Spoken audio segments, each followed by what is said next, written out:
पालित ହେଲା ଶରତ ସାହିତ୍ୟ ଟ୍ରଷ୍ଟର 20ତମ ପ୍ରତିଷ୍ଠା ଦିବସ। ଏହା ସହ ଶରତ କୁମାର ଆଚାର୍ଯ୍ୟଙ୍କ 80ତମ ଜୟନ୍ତୀ ମଧ୍ୟ ପାଳିତ ହୋଇଯାଇଛି।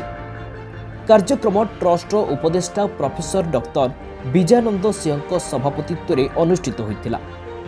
ଏହି ଉତ୍ସବରେ ମୁଖ୍ୟ ବକ୍ତା ଭାବେ ଡକ୍ଟର ଗୋବିନ୍ଦ ଚନ୍ଦ୍ର ଚାନ୍ଦ ଯୋଗଦେଇ ସାହିତ୍ୟର ପ୍ରଭାବ ଓ ସାରସ୍ୱତ ସ୍ରଷ୍ଟାଙ୍କ ଭୂମିକା ସମ୍ପର୍କରେ ଆଲୋକପାତ କରିଥିଲେ।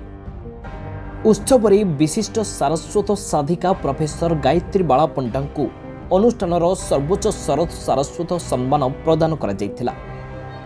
सेहीपरि गवेषक डॉक्टर कमल महंतंकु कुंडरी चरण स्मृति सम्मान, डॉक्टर सुहानी दासंकु डॉक्टर नरेंद्र कुमार सेवा सम्मान, युवकवि देवाशीष आहारणांकु शरत युवा प्रतिभा सम्मान प्रदान करा जायतिला। सम्मानित वक्ता भावे निशित रंजन नंद जोगदी ट्रस्टर उल्लेखनीय अवदान संपर्क में आलोकपात करथिले। एही अवसर में अनुष्ठानर मुखपात्र शरद प्रभा उन्मोचित होइतिला। कार्यक्रम में सरोजिनी मिश्र प्रारंभिक सूचना देथिबा बेले राजीव कुमार षडंगी अतिथि परिचय प्रदान करथिले। विद्युत मंजरी प्रधान, डॉक्टर नलिनी नायक, बनिता पोती और डॉक्टर सौदामिनी नायक मानपत्र पाठ करथिले। डॉक्टर अभय राउत धन्यवाद अर्पण करथिले। ब्यूरो रिपोर्ट दिनांक टीवी।